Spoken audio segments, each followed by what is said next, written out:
যতগুলো সরকার এসেছে জাতীয় সংসদে কোরআনের একটি আইনও চালু করে নাই।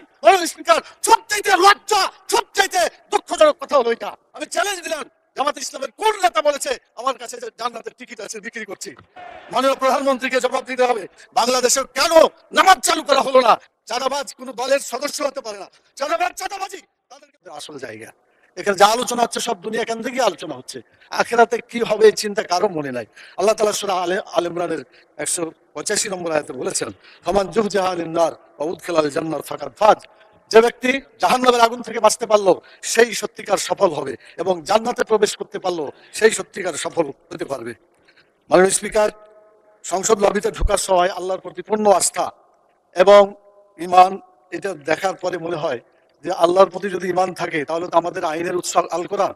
কোরআনের বিধান বাংলাদেশে চালু হওয়া উচিত ছিল। মাননীয় স্পিকার, 90% জন মানুষ যারা কোরআনে বিশ্বাস করে, এই কোরআনের যে বিধানগুলো আছে 6666 আয়াতের মধ্যে নট লেস দেন 1000 আয়াত belong to the positive order, are not less than 1000 আয়াত belong to the negative order.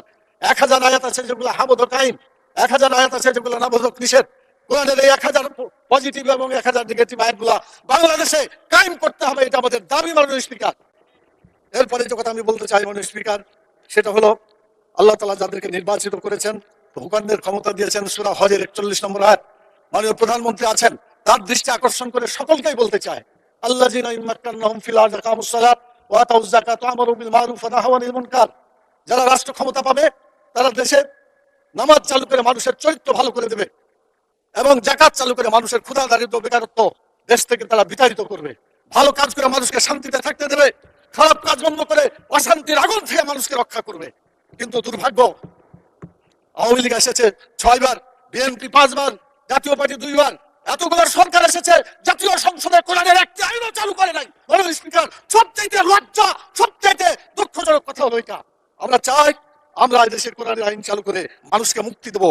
আমি মাননীয় প্রধানমন্ত্রীকে বলবো, আপনাকেও জিজ্ঞাসা করা হবে, আমাকেও করা হবে, বাংলাদেশে কেন নামাজ চালু করা হলো না? কেন যাকাত চালু করে ক্ষুধা দারিদ্র বেকারত্ব দেশ থেকে দূর করা হলো না? কেন ভালো কাজ চালু করে মানুষকে শান্তিতে থাকতে দেওয়া হলো না? কেন খারাপ কাজগুলো বন্ধ করে অশান্তি থেকে মানুষকে রক্ষা করা হলো না? মাননীয় স্পিকার, আমি আপনার মাধ্যমে মাননীয় প্রধানমন্ত্রী সহ আইনমন্ত্রী পাশে বসে আছেন, তাদের জবাব দিবেন এবং বলবেন তাদের দায়িত্বটা কি। সময়ের সাথে সাথে দেখা দেয় নিত্য নতুন প্রয়োজন, রেডি থাকতে হয় প্রতি মুহূর্ত। তাই এলো ইনোভার, যেন আপনি লাইফে থাকেন রেডি প্রতিদিন। Innova, designed for now. এরপরে যে কথাটা আমি বলতে চাই, মাননীয় স্পিকার, সময় কম দেওয়ার কারণে কোনটা বলি আর কোনটা বোঝা যাচ্ছে না। মাননীয় স্পিকার, আমাদের দেশের সুদ, ঘুষ, মদ, জুয়া, জেনা, ব্যভিচার, চাঁদাবাজি, টেন্ডারবাজি যারা করে, এটা কোনো দলের লোক না মাননীয় স্পিকার।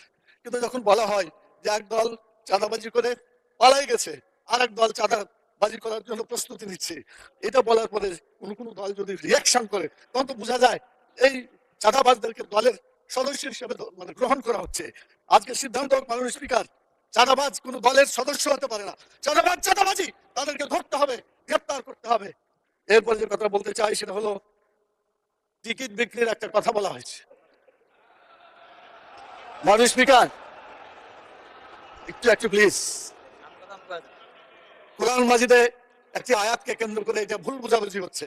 আল্লাহ তাআলা সূরা তওবার 111 নম্বর আয়াতে বলেছেন যে আল্লাহ তাআলা জান মালকে কিনে দিয়েছেন জান্নাতের বিনিময়ে। এটা আল্লাহর কথা। আপনি জানমাল দিবেন, বিক্রি করবেন, জান্নাতে যেতে পারবেন। জানমাল আল্লাহর কথা দিবেন না, আপনার কপালে জান্নাত হবে না। এটা আল্লাহর কথা, এটা মানুষের কথা না। আমি চ্যালেঞ্জ দিলাম, জামাত ইসলামের কোন নেতা বলেছে আমার কাছে যে জান্নাতের টিকিট আছে বিক্রি করছি? মাননীয় প্রধানমন্ত্রীকে জবাব দিতে হবে কেন তিনি এটা বলছেন। আমাদের ফখরুল ইসলাম সাহেব বলেছিলেন আমরা শরীয়তের আইন বিশ্বাস করি না, পরে অবশ্য আত্মসমর্পণ করে নির্বাচনের আগে বলেছেন শরীয়তের বিরুদ্ধে আমরা কোনো আইন আমরা পাশ করবো না। তো ধন্যবাদ ওনাকে, অন্তত তওবা করে ফিরে এসেছেন।